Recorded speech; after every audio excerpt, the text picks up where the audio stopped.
no Also, fidgeting thumbs. if you wish to bank the glider, say you wanted to bank over to the right, you move the stick to the right. And banking the glider to the left, you move the stick to the left. However, in order to do a very efficient, a very accurate turn, you need to bank the glider, but also use the rudder as well. Quite a bit of rudder, actually, almost twice the amount. So the ratio is roughly, if I say to you, move the stick 1 inch and move your feet 2 inches. So it's almost a 2 to 1. Okay. You'll probably get somewhere near it. Oh, okay. Yeah. 2 to 1. It's probably about 1.5 to 1. 1, but you'll probably get it. If I say 2 to 1, you'll probably get it right. Okay. So every time you move, you want to bank to the right, you move your right stick and right rudder. Okay.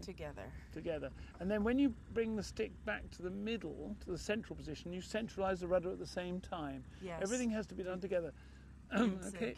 If you move the stick to the left, move left rudder. Yeah. And you predominantly use one hand or two right hands, hand. or just even if you're mostly left-handed, fly by your and right. because this has to be, the left hand has to be free for it has to be free for the air brakes brake. and for the release knob. Yeah. Okay. So, I see. So Right. that's the basic controls you've got there. The elevator is forward and backward. The ailerons are to the right and to the left, and the rudder is your feet work, right and left. Okay. Yeah, that's the. The stick also will go in any direction. Okay. Diagonally and. Yeah, exactly. Yes. Okay, now imagine you're flying along level. Okay. First of all, we look around the horizon. Look to the. We're going to turn right, but we look to the left first. Make sure there's nobody coming anywhere near us. Look round to the right to make sure it's completely clear at about our height. Okay, and then look ahead, straight ahead at the horizon. Okay, and then we start the turn. And keep looking ahead at the horizon at this point. That's good. Okay. And then move your right hand, your stick to the right and right rudder at the same time. Yeah. The glider will now bank and turn to the right. Yes. As soon as the glider gets to a certain or comfortable banking angle, then centralise the stick and the rudder at the same time. Okay. And if you centralise the controls, the glider will stay at that angle of bank. Okay. Yeah. It's only in the beginning that it gives the momentum, and then you neutralize, and it'll. Otherwise, if you keep the stick and rudder over, it'll just bank over too far, and it'll dive away, sort of rather cumbersomely. Okay, so once you've centralised the controls, you may then need to do a tiny little back pressure on the stick to stop the nose going down. Okay. It will tend to go down a little bit when you go into the turn. Okay, so when you're later on, when you decide to exit the turn. Okay, you're turning right, remember? You look around to make sure it's clear to exit the turn. Yes. Then look ahead, and then, looking ahead, move your aileron and rudder quite positively to the left. Go on, quite a lot. A lot of both. Go on, more footwork, more footwork, more footwork. That's it. And then, when the wings come level, centralise the stick. You may also have to move the stick forward slightly during that process. Just see how the nose Well, is the nose will tend to rise when you come out of the turn because you've had a slight back pressure during the turn. Okay. This will become clear when we fly. We feel it, I'm sure. Huh? Yes. Okay, now you've got a release knob here. Just give that a good pull just to see what it's like. That releases the cable. Pull it twice. And even really, that's a full one. Exactly. Okay. That's how you do it. But I've got all the stuff in the back, so I can do it for you. Okay. You know, the only thing I feel is maybe it's a little. Should it feel like I need to lean forward to use? You may have to stretch to go. Yeah. Fully. Okay, that's you okay. You can get it fully forward. Just I'm saying. Yes, I can. Yeah. Good.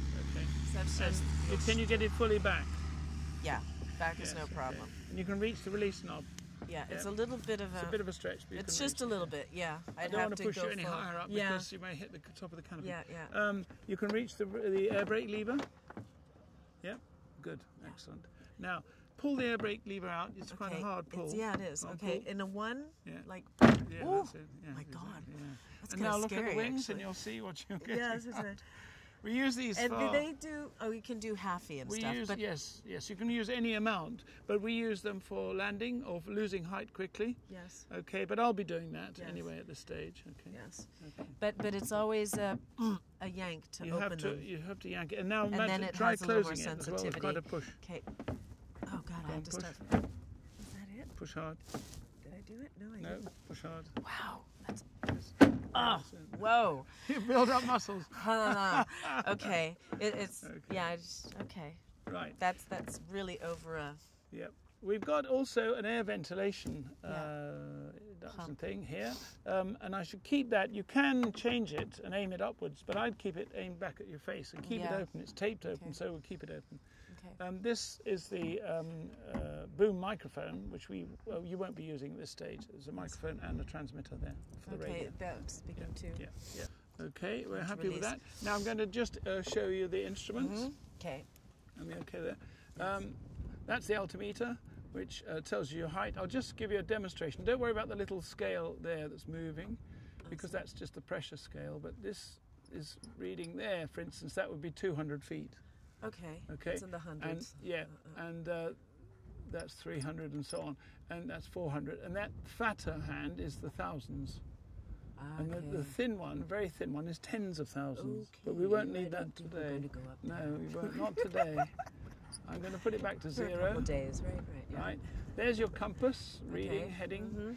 There's your airspeed indicator. At the moment it's reading 0, and it goes up this way, and on aerotow we'll be reading about 60 knots. Okay, roughly from the tow pilot.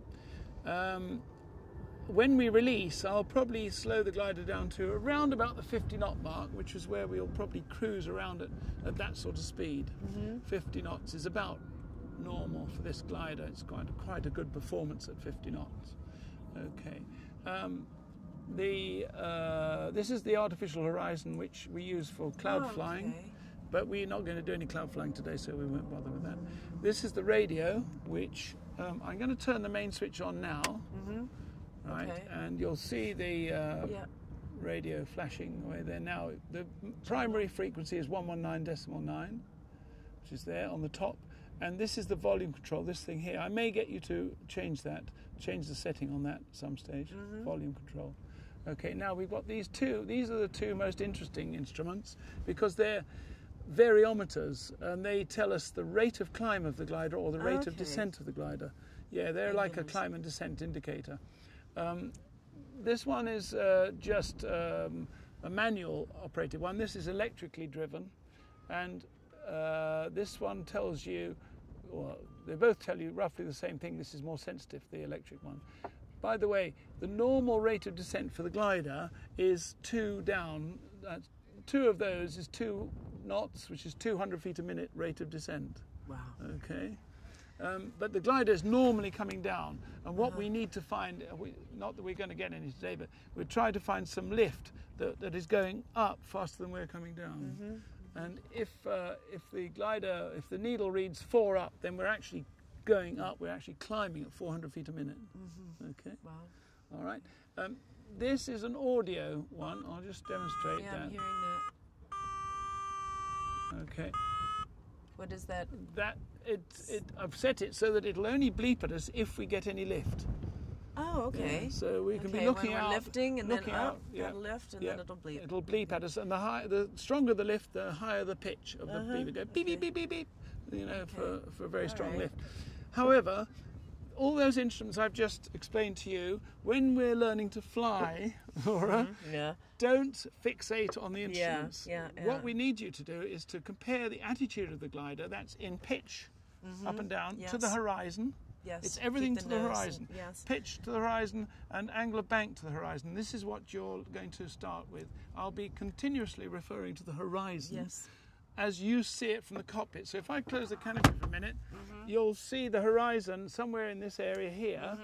Okay, and so you'll see a certain amount of ground in view over the nose. Too much right now. And I'll show you how much is right and how much is not right. Okay. So there we are.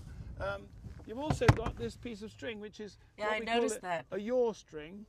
And ideally, when we're flying, we need the yaw string to be straight. It means the airflow is, coming straight. If we're flying the glider efficiently, the airflow should be flying straight from nose to tail, even if we're turning. If it's continuously over to one side, we're flying inefficiently. Because if it was over this side, the air would be coming in from the side. So the glider would be inefficient. So that's why yaw string. Have you done any sailing? A little bit. Right, well, you know you have a telltale on the sails. It's just like that.